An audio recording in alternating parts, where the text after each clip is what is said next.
Fernando Tarrío para el 10 del Barça y el Curvito Internacional.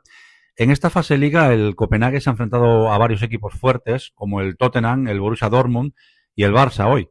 ¿Ve usted precisamente al Fútbol Club Barcelona un candidato serio a ganar la Champions con esta plantilla tan joven? Muchas gracias.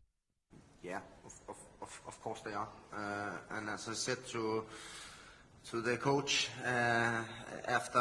to Hansi after the game, I praised him because when you play Champions League, you always play good teams and strong players.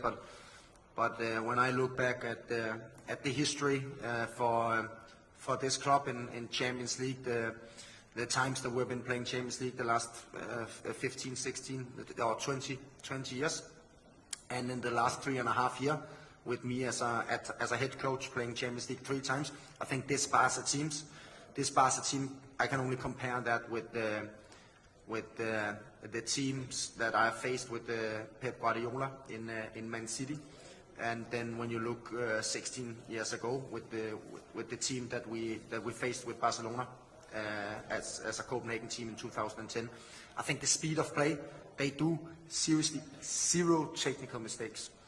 So it's just a top team with top class players, and I think they have a fair chance.